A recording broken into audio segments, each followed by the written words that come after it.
I'm back. The other one I was thinking of is with the big cheese boy coming out, Officer Cheeseman coming out, throwing his rocks, and rightly so. Like, no, the police don't deserve to get treated, it's like, right, let's turn up and just crash, who does that? Like, put it this way, if a petty criminal or, an underworld figure just turned up and said, right, I'm going to lob rocks at police, what would the outcome be? So why is it any different? No, we're protesters, like, we're left-wing protesters, so we're going to throw rocks at the police. It's just ridiculous. But anyway, so there's a fair bit you can run with. Like, at the end of the day, sadly, in those higher offices, Victoria Police have nobody to blame but themselves. Literally, they have not been a good organisation. You can't blame the lower ranked police officers, but Victoria Police have not been a good police force for a long, long time, and that's the sad facts. And if you want to dispute that, just go to this. Victoria built an entire prison unit that it expected to be filled with corrupt police officers. That's a fact. I've said this before, it's a fact, it's there in concrete. It even had larger cells built in it because apparently in Victoria, corrupt police officers will do their jail harder, and the little extra large on the cells was required. But they didn't allow the investigation to run. So what does that tell you? It tells you there's a lot of corruption that was allowed to persist in Victoria Police. So that's not good for anybody. But not only is it not good for anybody, it's fact, it's there. No pointing fingers at individual officers. It is what it is. It's very obviously, it's very apparent.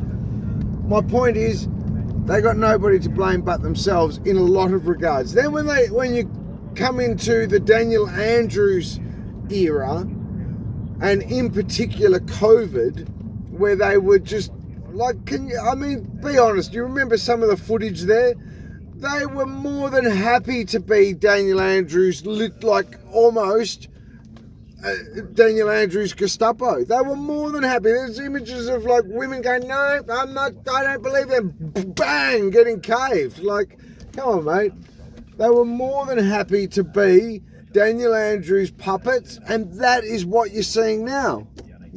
People don't respect them. Even good, normal people, just normal, everyday people who got exposed to the the brutality that exists at police level, that you would not be exposed to. That is what COVID did. That is what Daniel Andrews did by ridiculous events during COVID. He should never have thrown Victoria Police under the bus the way he did. But he wouldn't care. He's off there with, that's the culture of arrogance that exists in Victoria. Literally, every organisation has a culture. That's a given. That is, they'll teach that in Harvard, I reckon, all the way through to wherever. That's a fact, Every organisation has a culture. Well, Victoria, over the last 12 years, developed a culture of arrogance that is next level. From IBAC, like IBAC are even coming out with their big investigation into the fire people and, hang on a minute. What about the investigation into the bike boy?